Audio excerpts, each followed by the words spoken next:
A former Pro Bowl quarterback slams Robert Saleh. Let's get into it.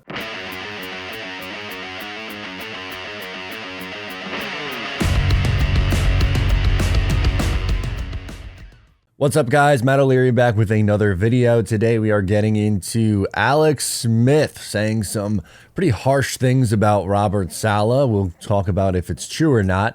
Remember, you can follow along on socials at Matt O'Leary NY. Also, don't forget to leave your voicemail for the Just Jets podcast and make sure to subscribe. So Alex Smith was co-hosting a segment on radio, and they were talking about the development of quarterbacks. The conversation kind of started with Kyle Trask and just in Tampa Bay with Todd Bowles as a defensive-minded head coach trying to develop Kyle Trask. And then Robert Saleh caught some strays. Someone that Alex Smith and Robert Saleh obviously are going to both have links to the San Francisco 49ers, but he kind of, it was a little harsh. He says, yeah, Robert Saleh, you're a great defensive mind and coordinator, but like you have no idea how to develop a quarterback. The coordinator you hired never called plays. So that's a completely different animal. And as much as you think you're prepared to handle that development of a young kid, you're just not. So is that a fair criticism of Robert Saleh? Well, let's go back and take a look at what the Jets were going to do. Yes, they hired a first-time play caller in Mike LaFleur. Obviously, they moved on after 2 years, and there were some okay moments. I thought he was much more creative in 2021 than he was in 2022. His opening scripts weren't great, but there was some creativity. The main issue that I have is that there wasn't a veteran, and it doesn't necessarily have to be the offensive coordinator. Like if you were going to hire Mike LaFleur, that's fine. But the issue was after, unfortunately, Greg Knapp passed away before the 2021 season. I think that's really the biggest factor, that, you know, Greg Knapp's passing. That was the veteran on the offensive staff. Now, I think you can criticize Saleh and the Jets by not bringing in a vet replacement. I mean, that year in 2021, it happened, you know, right before the season, just about. So, you know, they get a pass, and they brought in Beck, who was the Jets, or who was Zach Wilson's, you know, private coach, to kind of have him in there, which that I think is okay because, you know, they were in a pinch due to the unforeseen circumstances from before the season.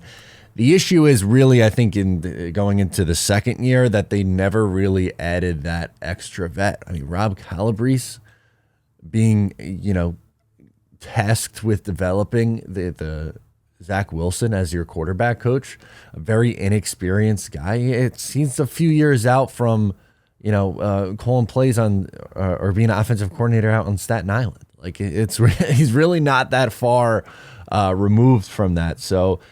Really, I think while there are definitely some legitimate criticisms about Mike LaFleur and how he handled this Jets job, I would really put it more on the quarterback coach, the position that, or the positional coach that's in charge of developing these guys. Because yes, LaFleur does play a role in it. Like you can't pretend that Mike LaFleur did not play a role in the development or lack thereof of Zach Wilson, but I think it's worse that they had, you know, Calabrese as the quarterback coach and never really got that veteran guy back in. So I think Alex Smith was a little bit harsh with how he phrased it. Is he necessarily wrong? Hard to say because it didn't work out with Zach Wilson, obviously. Their original plan, I think, was okay, but normally I do agree that it makes sense to have, like, if you get hired as a, you know, you're a defensive specialist like Robert Saleh is and a first-time head coach, it does make sense to have a coordinator on the opposite side of the ball, so like offensive, who's a veteran and has that experience, whether it's a veteran who has the head coaching experience or someone who just has a ton of offensive play calling experience and has kind of been through it a little bit. I think the perfect example is early on when Sean McVay was hired by the Rams, and he had Wade Phillips as his defensive coordinator, someone who was a really, really good defensive coordinator, did have the head coaching experience, but like there's the little things that I think there's some value in, and having that guy who's been there, done that, been through it a little bit. And obviously, hindsight is 2020. So you can't just say, they should have did this, they should have did that. But I really think it comes down to the biggest mistake was never really having that vet replacement. Who knows if Greg Knapp was never in that accident, maybe things are different, but not adding that vet to the staff after the fact. That's I think the tough part. So let me know your thoughts on the comments from Alex Smith and just the Jets development plan in general. Once again, I'm Matt O'Leary. Make sure to subscribe before you go. I'll catch you next time.